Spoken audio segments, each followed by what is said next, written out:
matamko mbalimbali na mipango ya baadhi ya viongozi wa chama cha Chadema ambao chama hicho kimekuwa kikihamasisha watu kukusanyika tarehe 24 mwezi wa 5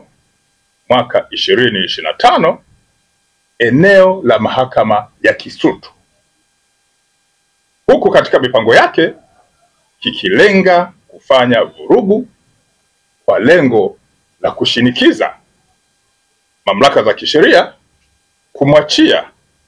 mmoja wa mtuhumiwa ambaye anafahamika kwa jina la Tundu Lissu, ambaye atapelekwa mahakamani siku hiyo. Jeshi la Polisi Kanda Maalum ya Dar es Salaam linawakumbusha wahusika kuwa mahakama ni mamlaka za kisheria zilizo huru na hazipaswi kutishwa au kuingiliwa wakati wa utekelezaji wa majukumu yake. Narudia,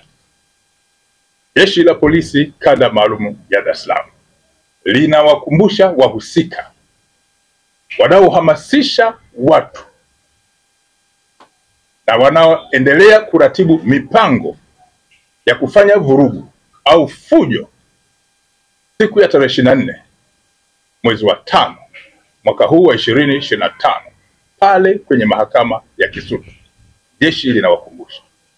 mahakama ni mamlaka za kisheria zilizo huru na ambazo hazipaswi kutishwa au kuingiliwa wakati wa utekelezaji wa majukumu yake.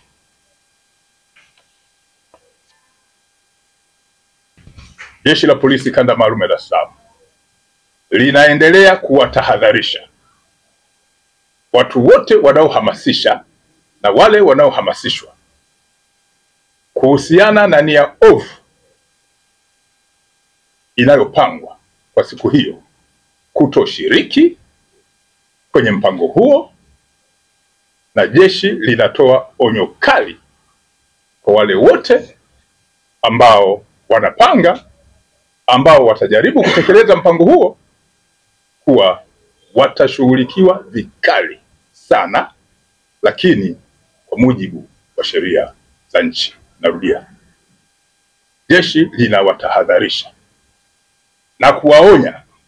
wale wote wanaopanga mipango ya kufanya vurugu au fujo kwenye eneo la mahakama. Jeshi halitasita kwa hatua kali za kisheria na kuwashughulikia vikali sana, lakini kwa mujibu wa sheria za nchi.